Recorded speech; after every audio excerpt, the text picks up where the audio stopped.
Перерабатывать вторсырье в местном цехе. Теперь такое стало возможно в Карткировском районе. Со всего муниципалитета и близлежащего Усть-Кулома сюда прибывает макулатура. Небольшую линию основали здесь не так давно. Сегодня приводят в порядок помещения и налаживают технику, которая, кстати говоря, работает на электричестве.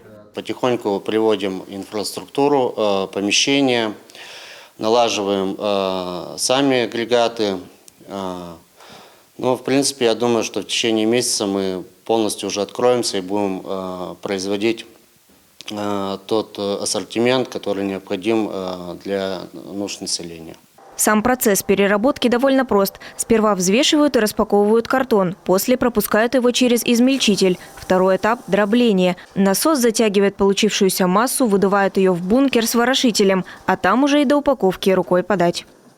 Эко-вата используется преимущественно при утеплении жилых помещений. Стоит отметить, что продукт экологически чистый. Не гниет, не горит и не дает усадку, а потому и пользуется популярностью среди населения.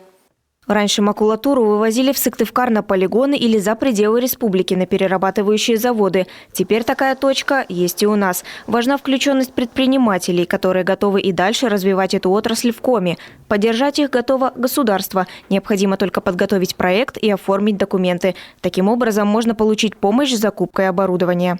Мне очень понравилось, что наш предприниматель, он ушел от простой схемы сбора и передачи этого мусора вторсырья дальше на заводы, там, да, которые выпускают уже готовую продукцию.